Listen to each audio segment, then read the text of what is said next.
Hello everyone, I am PyroFalkon and this is Spore. So, in the last episode we got some work done. We also declared war on a species next to us. Now we're gonna kill that species, but we're gonna kill the species my way.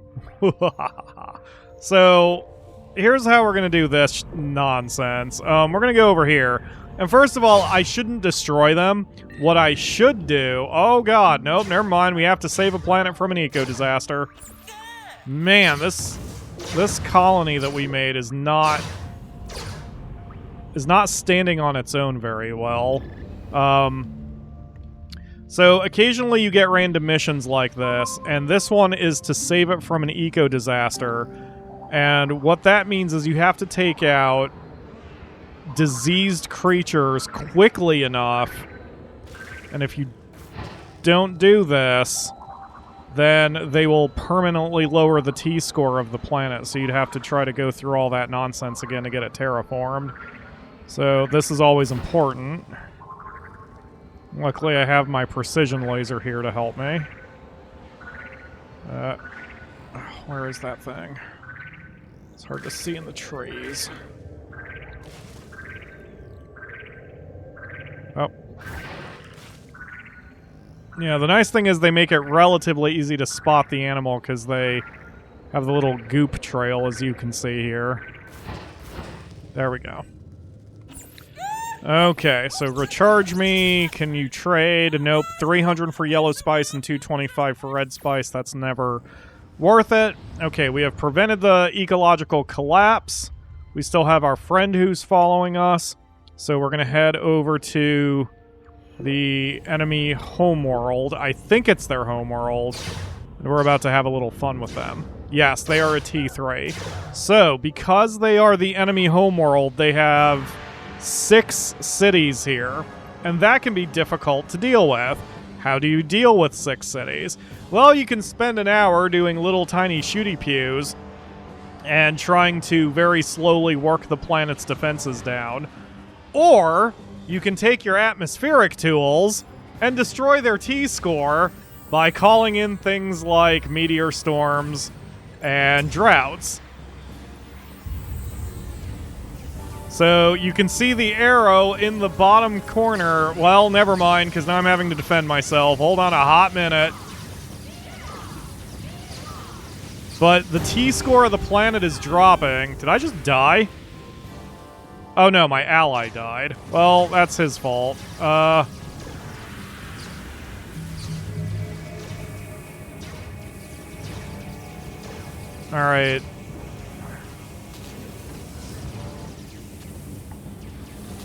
Alright, we are wounded. But we did take away the T3. The little tiny dot is still heading down to the right.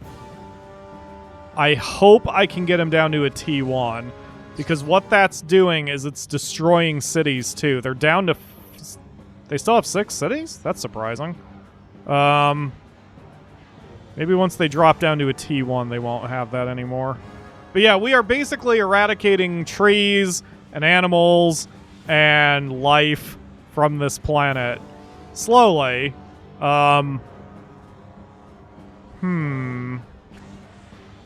Yep, wow, looks like I can't, yeah, they stabilized. Wow, oh, that's so disappointing. I thought I'd be able to get them down a little bit more. Well, so it goes. We're gonna head home and recover, and I guess I should get an ally to help me out some more. So we're gonna collect some spice, get repaired, and then we'll strike again in a moment.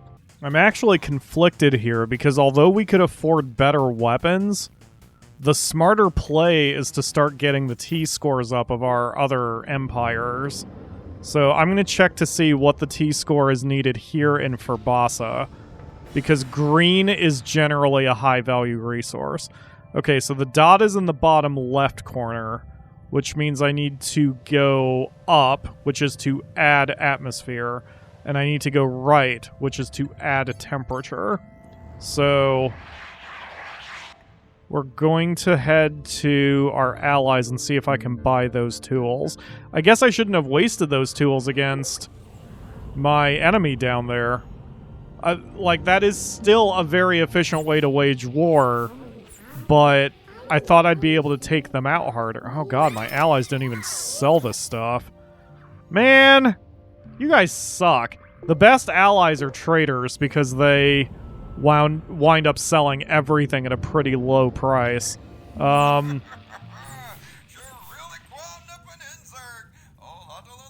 I could only afford one or the other.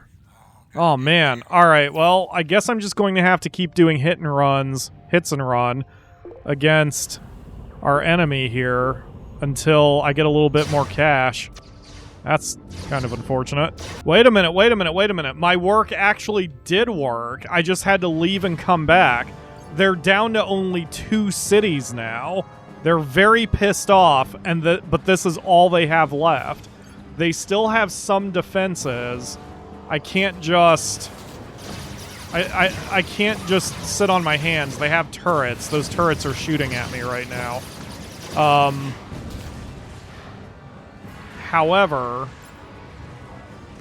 let's see. Both cities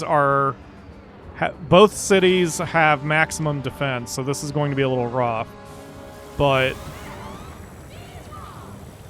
yeah, I should be able to take out their lasers pretty easily. Or their turrets.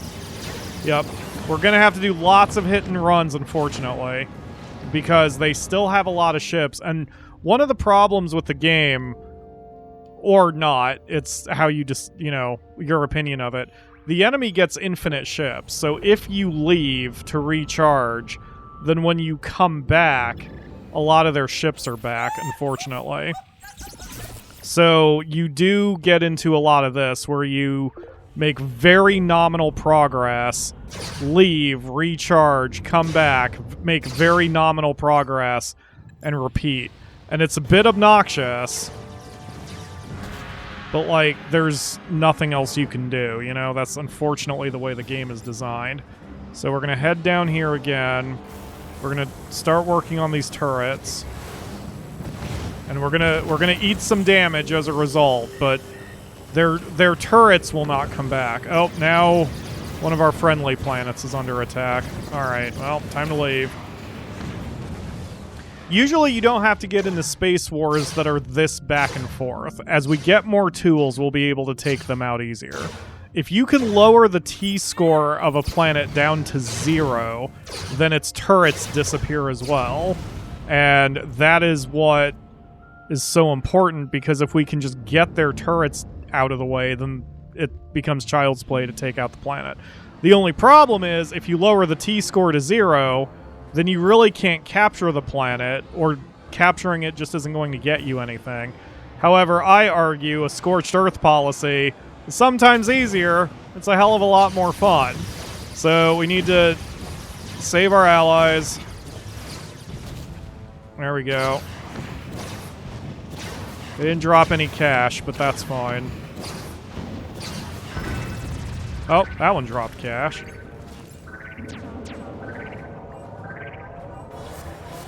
$10K, not bad. That'll at least pay for the repair. And now, time to get what?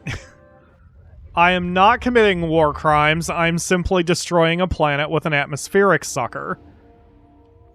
So, I'm not...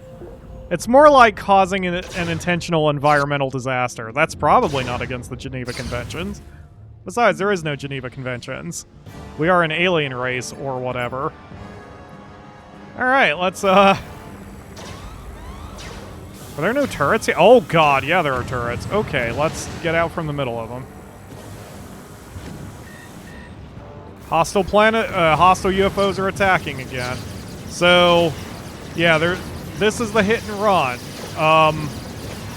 And I will admit that I actually don't particularly care for the hit and run of the game, because it takes so long to do that it can get very obnoxious. However, what I didn't know at the time when I first played the game is that this hit and run stuff is avoidable later if you have the right tools and if you're willing to get your hands a little dirty. So let's go save... Is that my home planet that's being attacked? No, it's the one that's my green planet. Okay, that is also a problem. I did read in one of the patches they lowered the number of attacks that happen like this, or the random events, because it did get too much. Oh, these weren't even enemies. I mean, these weren't even the race I'm at war with. This is just friggin' pirates attacking. That's a random event. There we go. Alright. So that's just bad luck that I'm having a lot of negative events hit me at once. There are also tools that help you slow down random attacks like that. Like, for example, if you have turrets on your buildings, then the chance of a pirate attack is much lower because pirates become intimidated at your turrets, just their presence, so they will not fight you as often. Alright, so I think I took out all the turrets in this area, so we just need to... Oh, I guess I have to do I have to destroy the... There we go. Very slowly, I'm working on it. Yep, this is the hit and run. This is where having, like, the fact that enemies will constantly respawn is such a pain in the ass. Because I can destroy these ships, I can get somewhere, you know, but they will respawn when I leave and come back. So there's only so much I can do. I'm going to skip a lot of this. You don't need to see me repeating the exact same cycle 1,000 times. But I'm going to take this nation down. Well, maybe I was mistaken. It seems the ships are not respawning as much as I thought they were. So maybe they do have a certain number where if you kill enough ships, then they at least slow down their respawn rate. It may not permanently destroy them, but it does seem like they are slower. We took one of their cities out, so at least that's something.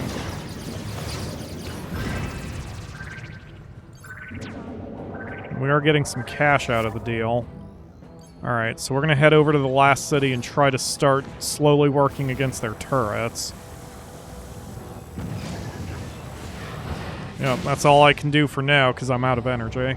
Wow, yeah, this was a little bit more efficient than I remembered it being, so I guess I do just have to go through enough ships and slow down their respawn rate enough that I get to keep the attack going for a while. Interesting. Hostile planets are attacking. Yeah, let's take care of that now. We can always come back and finish that city off. I guess as long as you keep the pressure up.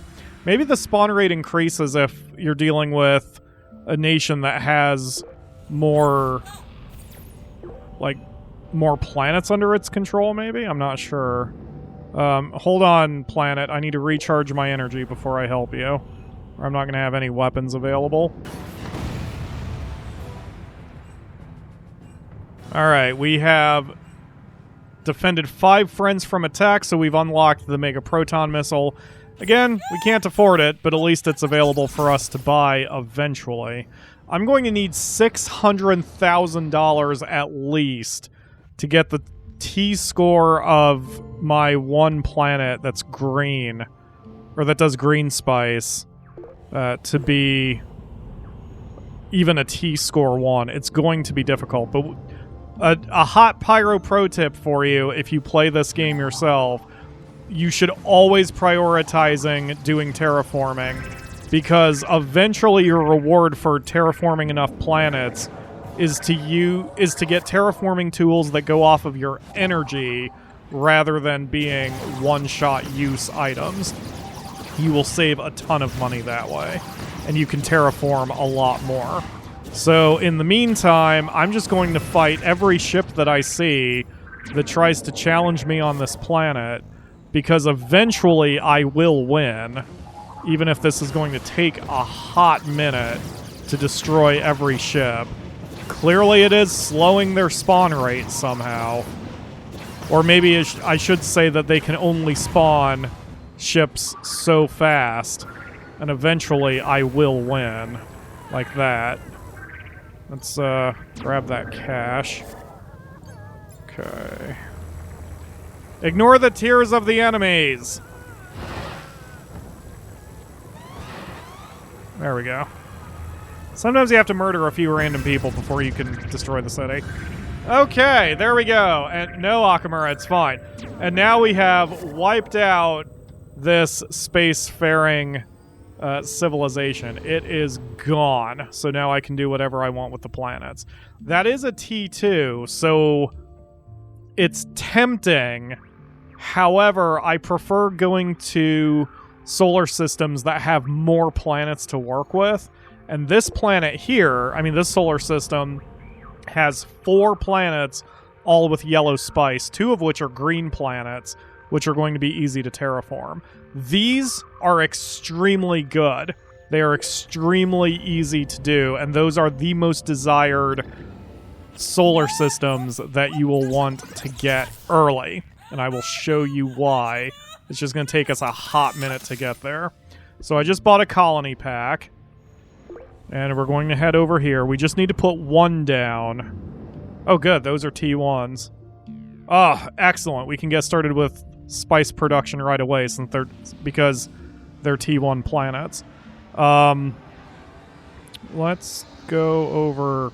Oh, that's the land? Holy crap. Okay, plunk. Alright, so we fulfilled the main objective anyway, because we've now extended our reach to another solar system. Congratulations, you've earned the title of Admiral. Excellent. And we are going to head home and cash that mission in. That way we can hopefully get a little cash out of the deal. Even though the rewards we're getting right now are not exceptionally good. So, do you have any more missions? Okay, he has no more missions for me. Alright, that's fine.